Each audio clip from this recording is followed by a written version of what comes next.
시바이누, 도지코인, 페페코인 등 민코인은 암호화폐 시장에서 하나의 독립적인 장르로 자리 잡은 자산군으로 단순한 유행을 넘어 사회적, 기술적, 경제적 의미를 함축하고 있는 상징적 존재입니다.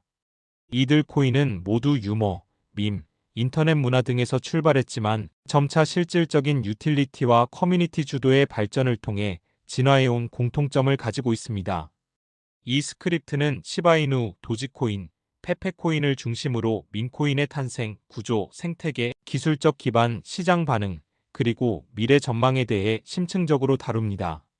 시바이누는 2020년 8월 이더리움 기반에서 탄생한 탈중앙화 암호화폐로 도지코인을 벤치마킹한 민코인입니다. 초기에는 도지코인 킬러라는 캐치프레이즈와 함께 출범했으며 일본 시바견을 마스코트로 활용해 대중적 인지도와 커뮤니티 형성을 빠르게 달성했습니다. 시바이누의 가장 큰 강점은 바이럴 마케팅과 탈중앙화된 커뮤니티의 열정적인 참여로 프로젝트 초창기부터 글로벌 커뮤니티의 폭발적인 유입을 이끌었습니다.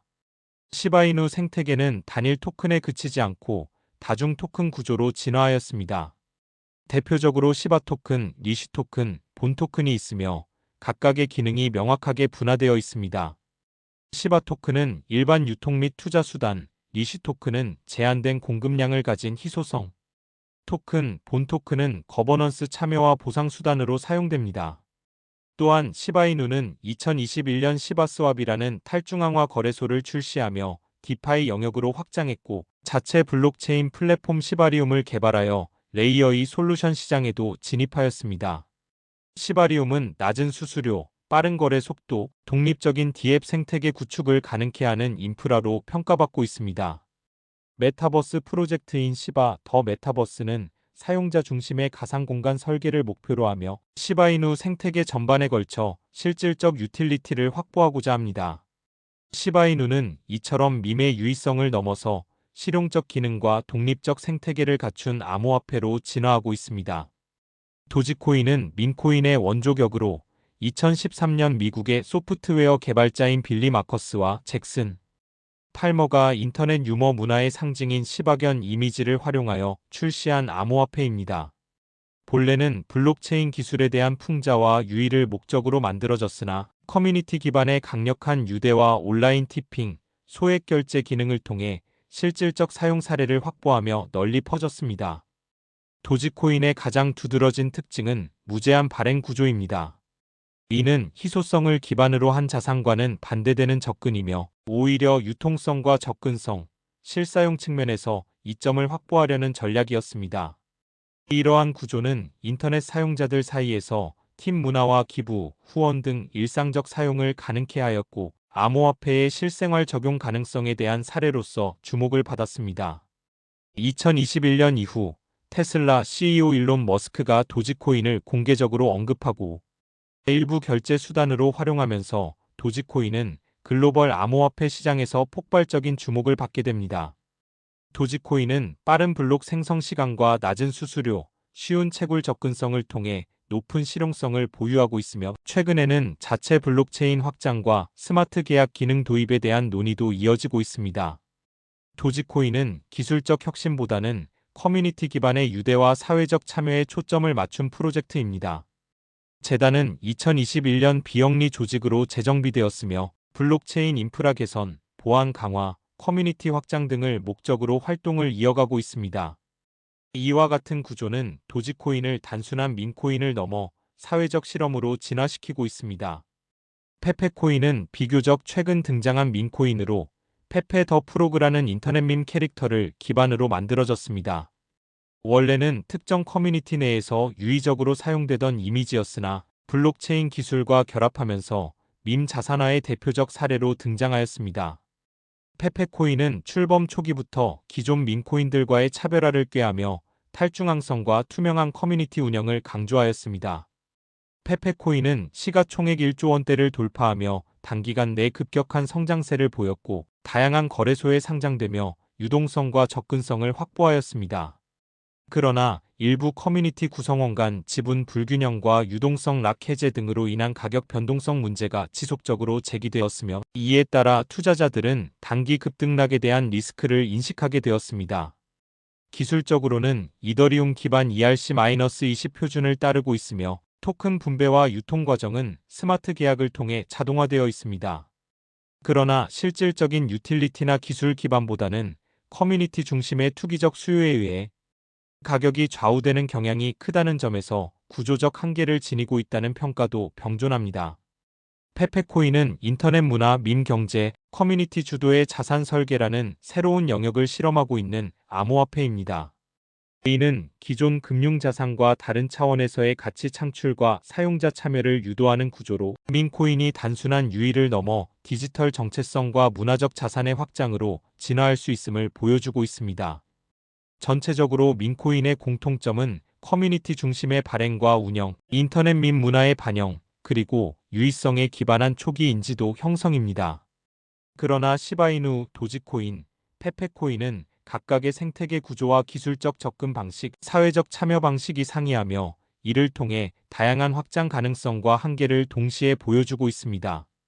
민코인은 결국 단순한 화폐 이상의 의미를 갖는 문화적 자산으로 이해될 수 있으며 향후에는 NFT, 메타버스, 탈중앙화 금융 등과 결합해 더욱 진화할 가능성을 내포하고 있습니다. 이러한 배경 속에서 투자자와 사용자들은 단기적인 가격 급등락보다는 해당 프로젝트의 구조적 완성도, 커뮤니티 참여도, 기술적 실현 가능성, 그리고 규제 환경과의 조화를 고려한 중장기적인 시각이 필요합니다. 민코인은 새로운 세대의 금융 문화이자 블록체인 기술을 통해 구현되는 디지털 참여의 상징으로 자리 잡아가고 있으며 이는 향후 암호화폐 시장의 또 다른 패러다임을 제시할 수 있을 것입니다.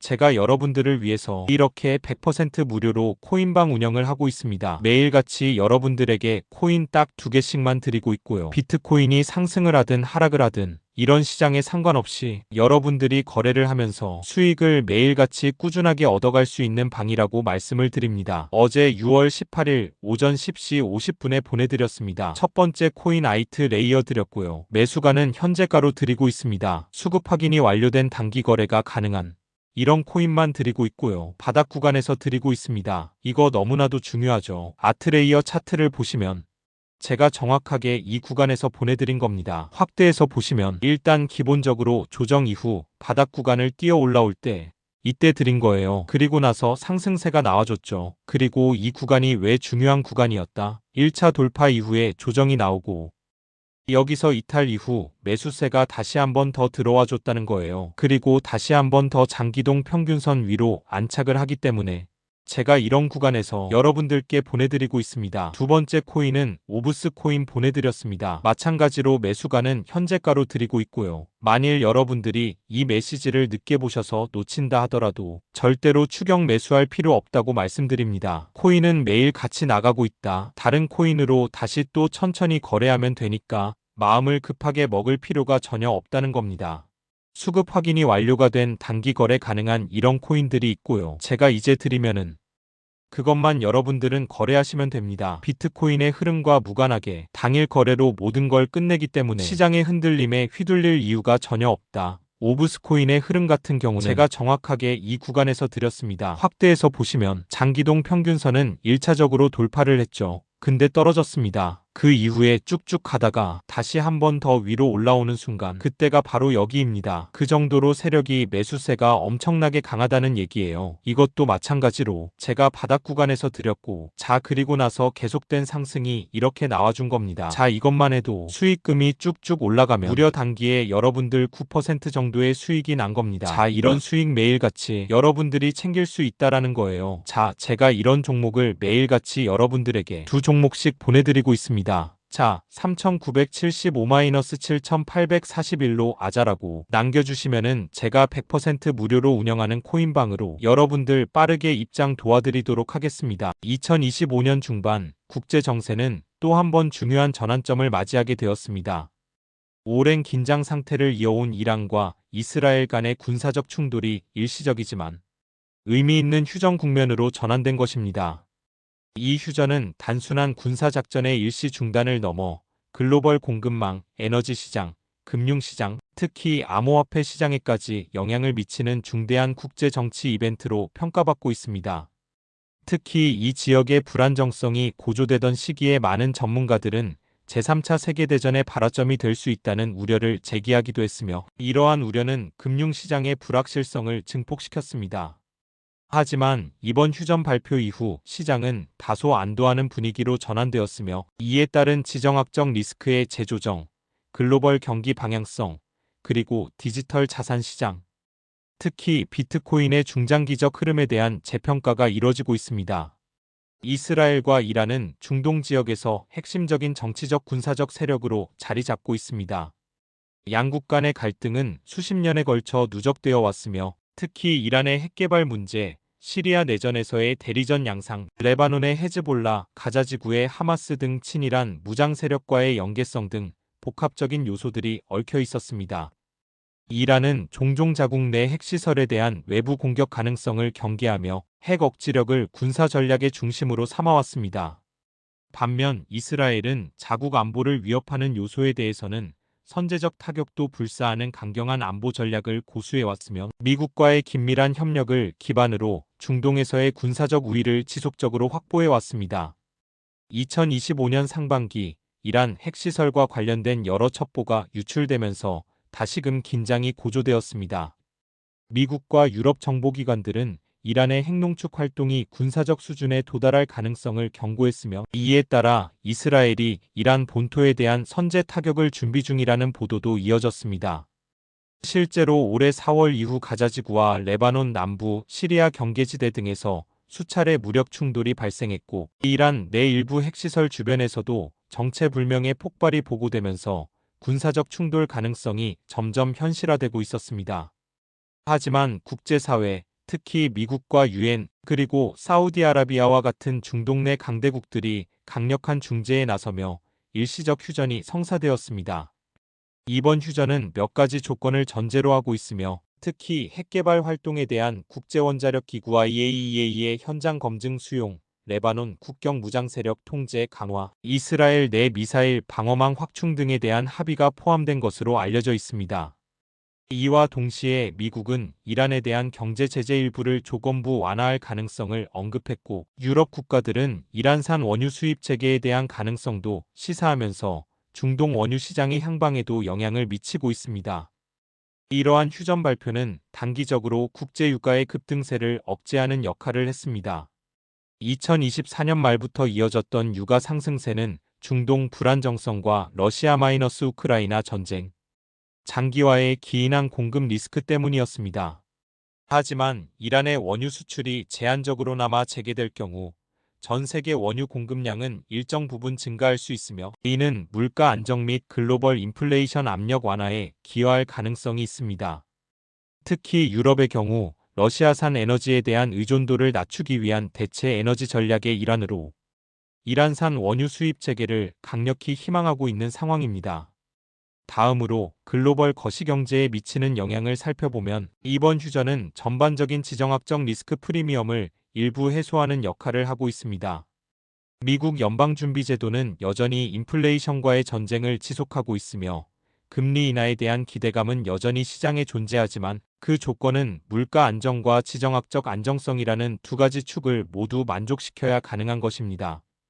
이번 휴전은 후자의 요건을 충족시키는 요소로 작용하며 향후 금리 정책 변화에 대한 논의에도 영향을 미칠 수 있습니다.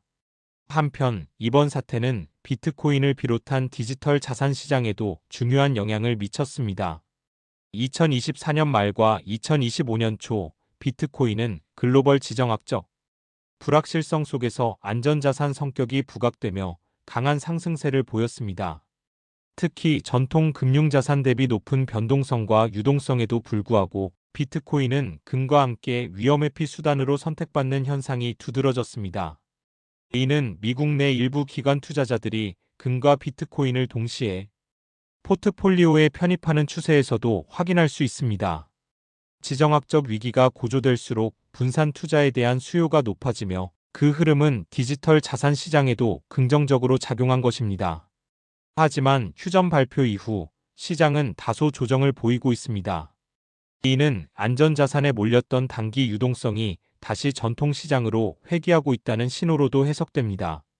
그러나 장기적으로 보면 비트코인의 안전자산 혹은 인플레이션 해지 수단으로서의 역할은 더욱 강화되고 있으며 중앙은행의 디지털 통화 CBDC 도입과 함께 블록체인 기반 자산에 대한 신뢰도 역시 상승하고 있습니다.